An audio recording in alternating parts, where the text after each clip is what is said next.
If you look closely through this wooden fence, you'll see the final resting place of the passengers and crew of United Flight 93. This is the Flight 93 Memorial, one of the newest national parks. The Stars and Stripes fly proudly here in honor of the heroes who on that fateful day learned what had happened to the other airliners on 9/11 and decided to fight back against the terrorists who had hijacked their plane. Exhibits here show how the passengers decided to do something, giving their lives to prevent another strike on America. And while they recovered most of the plane, very little of the remains of the passengers and crew were recovered from the site, and so the coroner's office determined that whole 40-acre area was their burial ground. A memorial plaza was built lining that 40-acre crash site. You can read about what happened and walk with other Americans and people from all over the world reflecting on their sacrifice. The focal point is this boulder that marks the point of impact in a grove of hemlock trees. I grew up about 45 minutes to the west of here in Greensburg, Pennsylvania, but this is my first chance to visit the Flight 93 Memorial, and it's a mixed feeling of sadness but also pride over what the passengers and crew were able to do. Chuck Dale of Omaha, Nebraska had to take off his sunglasses and wipe his eyes of tears after he experienced the memorial. Oh, I think it's important for everybody to understand what transpired and what took place on that day, that's for sure. It's changed everybody's lives. The Wall of Names is one of the most striking features of the memorial, a constant reminder of the cost of that day of terror, a promise that their memories will live on. At the memorial, we came across this button remembering one of the victims, Colleen Frazier. A family member may have just been here. They come as all family members, and all families do across the world. They deal with loss in their own ways. Some come here quite regularly. Most definitely visit and take the opportunity to learn about this, and especially for the younger people that weren't around then. Also left behind the day of our visit, a small model of the U.S. Capitol, a thank you to Flight 93 for saving the likely target of the terrorist plot.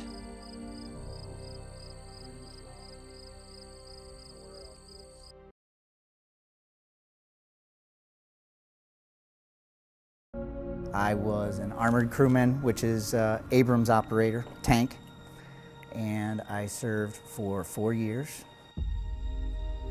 Donald McGranahan II, or DJ as his friends call him, spent those 2 tours near Fallujah and Baghdad, places most of us will only ever see in pictures. Coming back to reality, in a sense, of what is your life or what used to be your life, sort of overwhelming. DJ is a Toledo native and 2001 Whitmer grad. It's hard to remember who you were before the Army. During his first tour in the Sunni Triangle in 2004 and 2005, DJ was shot by a sniper. The body armor he was wearing ripped his back open. And it was during his second tour in Iraq in 2006 and 2007 when he says he was first diagnosed with PTSD. Having that constant fight or flight every single day for a year, it rewires your brain, and unfortunately there's no way to fix that. I am who I am, and I'm going to be who I am for the rest of my life. PTSD digs its claws so deep, most people suffering from it can't even find comfort in their dreams. With his back wound and the insomnia, DJ says he is lucky to get 3 or 4 hours of sleep every night. It's like one thing fuels the other. The insomnia fuels the irritability, which fuels the anger, which fuels the fight or flight, which fuels the being a recluse, you know what I mean? And it's hard. There is a body of research that shows a strong link between a high level of combat stress and PTSD. Now, there are medications that can help, but DJ says the choice to take those creates another fight or flight decision. Me personally, and I can speak for a lot of my veteran friends, we don't like to be drugged up. I don't like to be a zombie. PTSD can not only take away your feeling of self and the chance to dream, it can challenge the support system of loved ones at a time when that is needed more than ever. I was trying to remember who I was before the Army and try to be that person again, but when you come back, yeah, your family's like, well, why are you so angry? Why are you so reclusive? Why are you so, just don't want to do anything. It's just like, I'm trying to find myself. I don't know. So I think in general people are concerned about brain injury and any type of mental health issue or disorder like PTSD, that we don't have a good conversation in our whole entire country about that. So there's a stigma attached to it. Pam Hayes is a traumatic brain injury survivor, and in 2009 she started a nonprofit, the Armed Forces, to help veterans with invisible injuries like TBI and PTSD. We can have a much better response for our veterans in this community and around our country if we would stop throwing money at the problem and start throwing heart at the problem. While every veteran with PTSD has their own unique circumstances and symptoms, it's about starting the conversation. Don't be so concerned that your language isn't perfect or that you don't know how to talk to a veteran. You can't judge us on the things that we did and we saw unless you were there. And that's the most stressful situation a human being can be in. It's life or death. And it's going to change you, and we are who we are.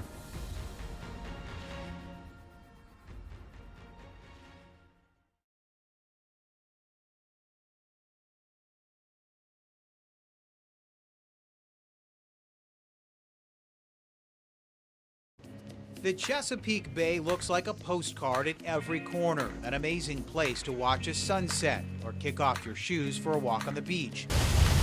But there's also the fast-paced side of the bay. If you have a boat here, you will have friends. You can cruise out to the Bay Bridge and enjoy the view for miles. But just like we've seen on Lake Erie, blue-green algae has been sickening the Chesapeake Bay for years and threatening its famous blue crab industry. It's very important to Marylanders. It's a significant driver in terms of our economy. We have commercial fisheries, we have recreational fisheries, tourism. Lee Curry of the Maryland Department of Environment tells us the state is committed to improving the bay's health by following pollution limits made mandatory by the EPA in 2010. Curry says Maryland is targeting the biggest sources of algae, runoff from agriculture, and wastewater by managing erosion from its farm fields, controlling urban stormwater runoff, and upgrading wastewater treatment plants. In fact, Maryland residents have to pay a $5 a month fee on each month's sewer bill for the Bay Restoration Fund. Commercial and industrial users pay too. The money pays for upgrades to 67 major wastewater treatment plants. That's a significant accomplishment. And what we've been able to do through that is actually document, if you reduce loads from this plant, we're seeing and measuring water quality benefits in the waters adjacent to it. To measure its progress, Maryland has set up monitors in its rivers to look at the phosphorus levels. That ultimate goal must be reached by 2025. Aquatic biologist Chris Luckett took us out on the Chesapeake so we could see for ourselves. He says the phosphorus and nitrogen reduction measures are working. We investigate fish kills, so we're intimately involved with harmful algae bloom and the effects of algae. We average about 120 fish kills a year in Maryland. The last 4 years or so, we've probably averaged about 80. I happened to be up near Baltimore Harbor 2 weeks ago, and I asked a gentleman the same question. He'd been on the water since a kid. I said, do you see a measurable difference? And he said, actually, I do.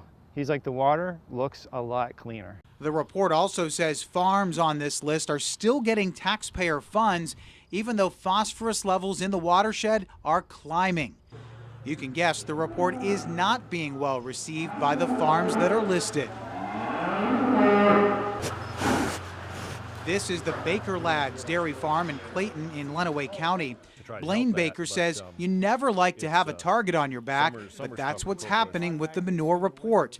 They have close to 500 cows that they keep in 2 large barns. We live right on the farm, right next door to the cows. We're drinking out of the same well the cows are drinking out of. So, you know, we certainly don't want to pollute our well, let alone the neighbors. Baker showed us how they're protecting the watershed from animal discharges. In the barns, it's cleaned up when the cows are moved to the milking parlor, and it's stored in this huge concrete-lined storage pit until the right time to fertilize the fields. The milking parlor itself has its own water handling system. Plus, winter cover crops were planted on every acre to reduce runoff. This is your bench. Comes out to, about here. And in August, they had this 2-stage ditch built on the farm. If water flows out of the channel, it will hit benches of land on both sides, which absorb nutrients like phosphorus. They also developed this wetland area that stores water and also absorbs nutrients. The Michigan Farm Bureau says there has been a dramatic reduction in discharge violations in farms like these and says it's an unfair report. Farmers here in Michigan, they absolutely realize that we live in the Great Lakes state, that we have those incredibly important water resources to watch out for. I don't know if they would like to see animal agriculture eliminated. I tend to, in my mind, that would be their goal. The Michigan Department of Environmental Quality told us the state's permitting program for CAFOs has been very successful at regulating large farms. And the Michigan Department of Agriculture says the report includes bad actors that are no longer in the farming business. You hear them in your neighborhood, but do you know what's on board? We found out highly flammable crude oil in the millions of gallons. But what's being done to keep you safe? This is what could happen. The calm of Lac Mégantic, Quebec shattered on July 6, 2013.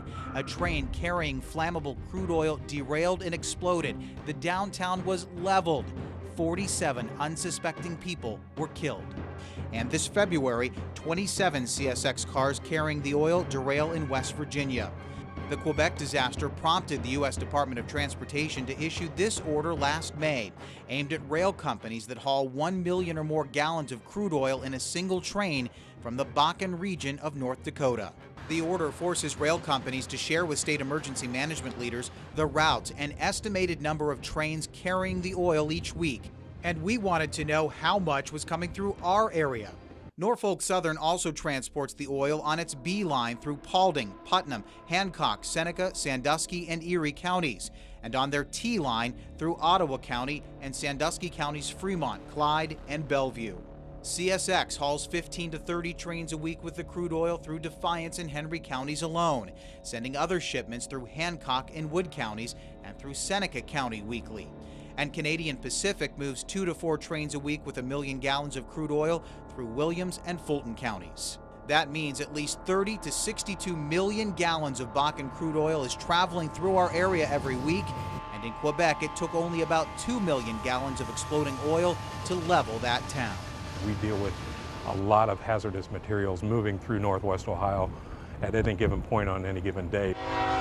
In Port Clinton, Fire Chief Kent Johnson has trained his firefighters for potential derailments. We feel we are well prepared in the event of any emergency. And with the resources that we have between our fire department, my mutual aid companies. Norfolk Southern says it's committed to safety. We drive the same roads, our children attend the same schools. We have plenty of incentive to make sure that we are operating in a safe manner. But Norfolk Southern and Canadian Pacific think we shouldn't have access to this information over security concerns. It looks like an idyllic summer getaway. Grand Lake St. Mary's runs between St. Mary's and Salina and is one of the oldest state parks in Ohio. But take a closer look and you'll see green water washing up on shore. That's because of blue-green algae we're told is caused by agricultural runoff. Results from a U.S. EPA study released in 2009 showed microcystin in Grand Lake St. Mary's at 80 parts per billion. The WHO recommendation is 20 parts per billion, and that's when it got everybody's attention around here. The assistant superintendent of Salina's water treatment plant says they added ozone in 1994 to address taste and odor complaints. But the high levels of toxic microcystin showed the dire need for this new water treatment plant built in 2008. While they removed toxins here at the plant, the algae is still here. So is the reputation for a toxic lake. The highest reading in raw lake water this year was 106 parts per billion. Mick Eimer has lived here since he was 16. Shoot, we've been eating these fish all our life out here. I mean, the fish don't seem like they're bad. I don't know. It just seems like it's a bum rap, you know. At the time of the report coming out in '09, we had 5 marinas on this lake. 4 of the 5 have shut down.